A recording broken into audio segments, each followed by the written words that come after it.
ఇప్పుడు ఉన్నది సమ్మర్ కాబట్టి హీట్ స్ట్రోక్ అది ఎందుకు వస్తుంది, దాని యొక్క సిమ్టమ్స్ మరియు దానికి మనం రాకుండా ఉండడానికి ప్రికాషన్స్ ఏమేమి తీసుకోవాలో మనం డిస్కస్ చేద్దాము. హాయ్, నేను doctor Naveen Reddy, consultant paediatrician, Rush super speciality hospitals.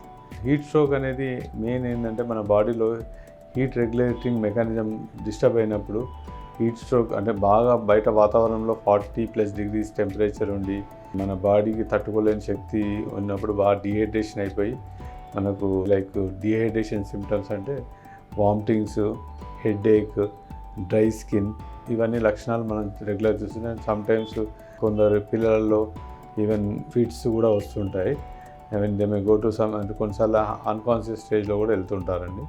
So దాంట్లో ట్రీట్మెంట్కి వస్తే మనం ఇమ్మీడియట్గా ఎవరికైతే ఈ సిమ్టమ్స్తోని ఈ ప్రజెంటేషన్ ఉంటుందో ఫస్ట్ వాళ్ళని ప్రాపర్ హైడ్రేషన్ కేర్ ఇవ్వాలి. అంటే ఫస్ట్ బాడీ ఎంత మనము కోల్డ్ క్లాత్తో స్పాంజింగ్ చేయాలి. అండ్ ఆర్మ్పిట్స్లో ఇక్కడ మనం కోల్డ్ క్లాత్ పెట్టి ఐస్ ప్యాక్స్ కూడా పెట్టచ్చు. తర్వాత బాడీ అంతా స్పాంజింగ్ చేయాలి. చేసి గుడ్ అమౌంట్ ఆఫ్ వాటర్ అంటే ఎక్కువ వాటర్ ఇచ్చి తర్వాత ఓఆర్ఎస్ వాటర్ ఇంకా ప్రిఫరబుల్ అండి. ఓఆర్ఎస్ లేనిచో అట్లీస్ట్ నార్మల్ వాటర్లో కొంచెం సాల్ట్ కలిపి ఇస్తే చాలా ఉపయోగపడుతుంది. నెక్స్ట్ మన సివియారిటీ ఎంత ఉంది అనేది చూసుకొని అవసరం అనుకుంటే హాస్పిటలైజేషన్ చేసి కూడా ఫ్లూయిడ్స్ పెట్టి ఐవి ఫ్లూయిడ్స్ పెట్టి అట్లా కూడా ట్రీట్మెంట్ చేయాల్సి వస్తుంది.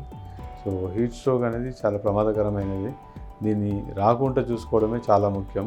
సో ప్రివెన్షన్ అంటే మనం టెంపరేచర్ ఈజ్ వెరీ హై అంటే మోర్ దెన్ 40 డిగ్రీస్ ఉన్నప్పుడు మనం పిల్లలు బయట పోయినప్పుడు ఈ అంబ్రెల్లాస్ వాడడము, తర్వాత ప్రాపర్ క్లాతింగ్ అంటే కాటన్ క్లాతింగ్ ఇవన్నీ ఇవ్వడం వల్ల వీ కెన్ అవాయిడ్ హీట్స్.